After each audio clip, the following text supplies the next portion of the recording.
Hello students, in previous lecture we were studying alimentary canal, specifically its structure, and in that I have explained structure of stomach and its secretion. Okay बच्चों, today we are going to discuss duodenum. Duodenum, it is the broadest part of small intestine and receives the secretion from where? Yes, bile from liver and pancreatic juice from pancreas. इन दोनों पर भी आज discuss करने वाले हैं. Okay, duodenum, from duodenum food moves to second part of small intestine and that is known as, I know it is not given in NCERT, but you have to learn all three parts of small intestine. Jejunum, middle part of small intestine, and it secretes intestinal juices. It secretes intestinal juices and responsible for digestion. Third part is very important. जैसे duodenum है वैसे ही third part is also important and it is known as ileum. First important thing, it is the longest part of small intestine as well as alimentary canal. Okay, small intestine longest है but narrowest. Widest ये रहेगा, इसकी बेचारी की ज़्यादा कोई value नहीं है, बस पासिंग की तरह काम करेगा, थोड़ा बहुत डाइजेशन कर देगा. इलियम स्मॉल इंटेस्टाइन का लॉन्गेस्ट पार्ट है. Important thing about the ilium that it's secretion, आवाज हो रही है, थोड़ा पेपर रख लेते हैं. It's secretion is known as succus entericus. Okay, its secretion is known as succus entericus. Why? Because digestion completes here. यहाँ complete digestion होगा और complete digestion की सबसे खास बात क्या होगी कि further breakdown of food will not takes place after ileum. Means when food will move to the large intestine, it will be complete digested and absorbed.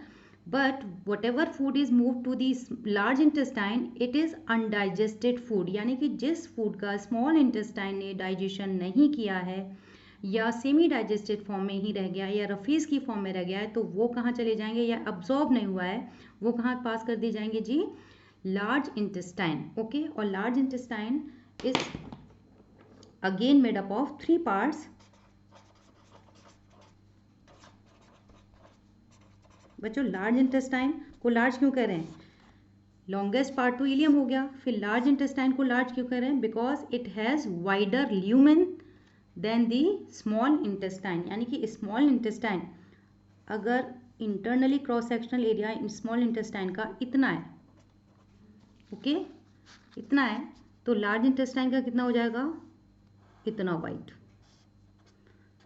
So name is given on the internal cross sectional area.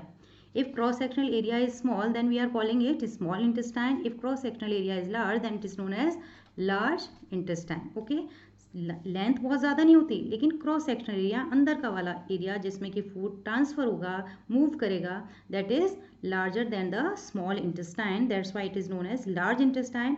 And in this diagram खोल के बैठे हो ना, in this three parts are present. Cecum, जिसमें एक worm like structure होगा, that is known as worm, कीड़े के जैसा, विच इज नोन एज वर्मी form appendix. What is the function of this vermiform appendix? In human being it does not function. ये NTSC का question है. But in other organism it is functional for the digestion of cellulose. Humans में ये functional नहीं है।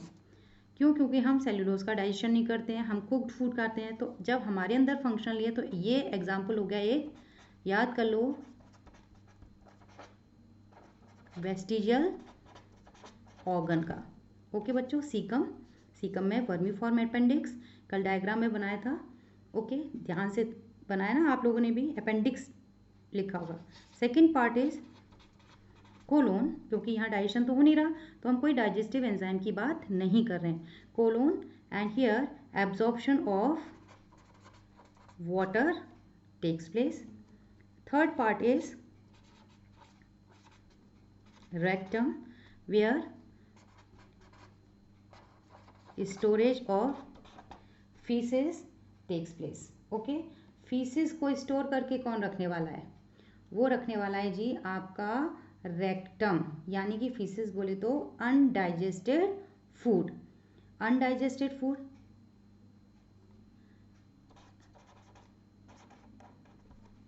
Faeces undigested food में क्या होगा कि 75% वाटर होगा, 75% वाटर। और जो इसका कलर है किस कलर का होता है बच्चों? ब्राउन। यस, जो ब्राउन कलर है फीसेस का we are talking about brown colour due to the presence of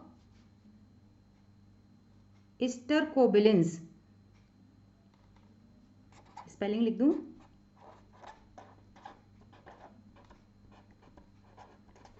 स्टरकोबिलिन्स, याद कर लो because it is important for NTSC.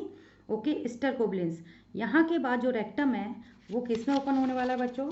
वो ओपन होने वाला है, हमारा पेज हमारे पास नहीं है तो ओपन होने वाला बच्चों इन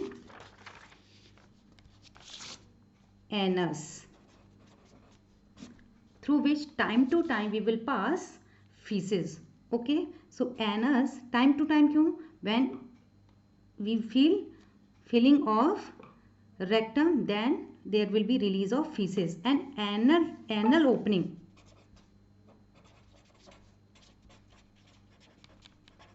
is guarded by muscular band known as anal sphincter। ये भी आपको दिमाग में रखना है, anal sphincter। ओके, नाउ अभी हमने सैलिवरी ग्लैंड की तो बात कर ली थी। Now we are talking about the two remaining glands. What are those two remaining glands? Yes yes yes, one is liver and one more is pancreas. Okay, liver and pancreas. Let's draw the diagram. तो यहाँ से हम start करते हैं। ये आपका हो गया स्टमक, ये ओपन हो रहा है जी आपके ड्यूडिनम में, ये ओपन करा देते हैं इसको यूं। लिवर कहाँ प्रेजेंट था? बिल्कुल in opposite side of stomach. यहाँ ये बना दिया हमने लिवर, ये इसमें इसका सारी की सारी वेन्स चली गई। और यहाँ रहा हमारा gall bladder. Where is pancreas? Pancreas बताओ बच्चों। यस, पैंक्रियाटिक डक्ट, ये इसमें ओपन हुई। कौन सी ओपन हुई जी? दिस इज हेपेटिक डक्ट, और पैंक्रियाटिक डक्ट ओपन हो गई आपके यहाँ पर इस तरीके से। Diagram is visible? Okay, let's label it.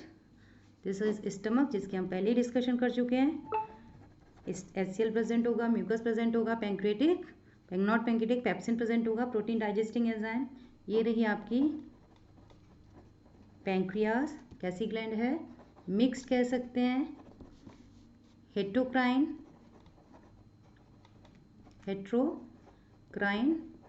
और ड्वेल इन नेचर। तीनों का टर्म एक ही, और nature, mixed gland, heterocrine in nature, dual in nature, that gland is pancreas, very important gland. Okay, Why it is known as mixed gland, heterocrine gland or dual nature gland? Because it is exocrine as well as endocrine in function or in secretion. क्या बात बच्चों?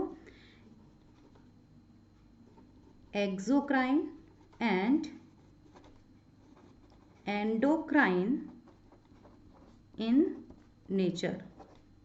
That's why it is mixed. That's why it is dual in nature. That's why it is heterocrine.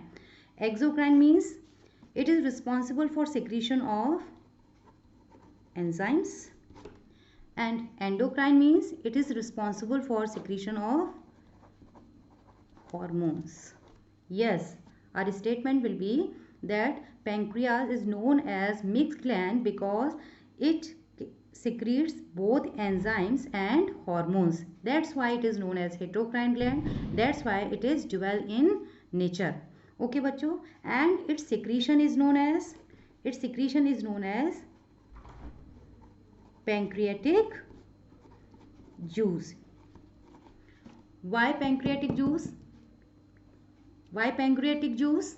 Because its secretion is, it is the secretion of pancreas, so it is known as pancreatic juice. Pancreatic juice. अब pancreatic juice में क्या क्या present होगा बच्चों? Pancreatic juice में present होंगे आपके pancreatic amylase, pancreatic lipase LIPASE and trypsin. Pancreatic amylase, pancreatic lipase and trypsin ये फंक्शन क्या करने वाले बच्चे? Pancreatic amylase is responsible for secretion of, for digestion of carbohydrates. Pancreatic lipase is responsible for the digestion of emulsified fat. Emulsified fat क्या होता है बच्चों? मैं नेक्स्ट वीडियो में बताने वाली हूँ.